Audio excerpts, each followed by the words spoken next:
د بخارا په زړه کې د 12مې پیړۍ یوه تاریخي مناره دا هغه مناره وه چې په 12مه پیړۍ کې د بخارا حاکم جوړه کړه. دا د دې په خاطر جوړه سوله چې د بخارا مسلمان متدین ولس ته له دې مأذنې له لارې نه د تکبیرونو هواز واوروي. زه دلته چې راغللم کېناستلم په لسان الحال باندې منارې یو څو ګیلې راته وکړې.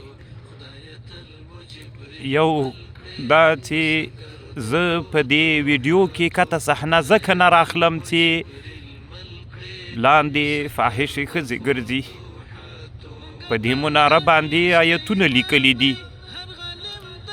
مناره چې هر مسلمان او چې په زړه کې د ایمان ور وي او دلته راسي د مناره په لسان الحال یوه ګیله لري. ځان د منارې ته یتیم ښکارېږي چې د اسلام زارین او د تکبیرونو دبدبه د بخارا په مرکز کې اورېدلې. اوس د مناره په داسې حال کې دلته تنها ولاړه ده چې چارپیر ترنه فاحشې ښځې ګرځېږي.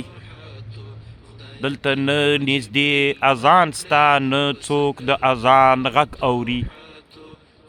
دا یتیمه مناره ټول اسلامي امت مسلمان چې دلته راځي د اسلامي امت نه ورته په لسان الحال ګیلې لري چې ما دلته ډیر نادر لیدلی دي. د اسلام دبدبه د بخارا د تاریخ هغه زرینې پاڼې مې لیدلي، خو څه در باندې وسول مسلمانانو چې نن مو زه دلته تنها پرېښودلی یم. د ما چارپیر فحاشې او لوڅې ښځې ګرځېږي. دا د بخارا په زړه کې د بخارا د پخواني تاریخ یوه له نادرو معماریو نه ده.